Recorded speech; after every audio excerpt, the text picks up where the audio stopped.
Hi, welcome back to Politics with Kev. Today we're going to be talking about the Electoral College. The Electoral College came together this Monday to choose Joe Biden as the next president of the United States.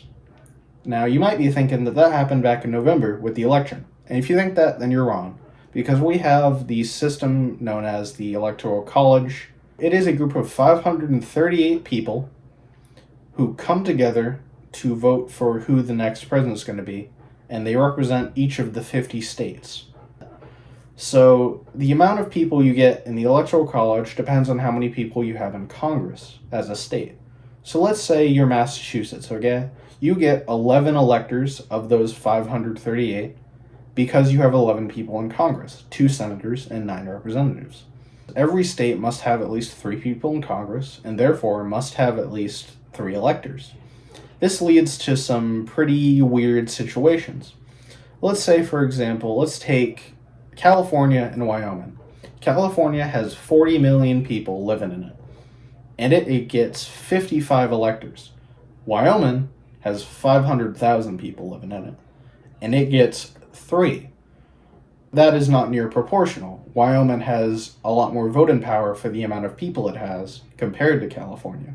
So that leads to people in smaller states getting more say than people in larger states.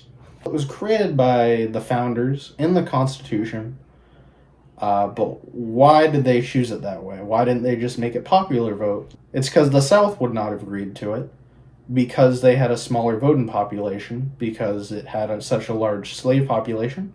Therefore, they would have never agreed to a popular vote system, and this was the compromise they came up with.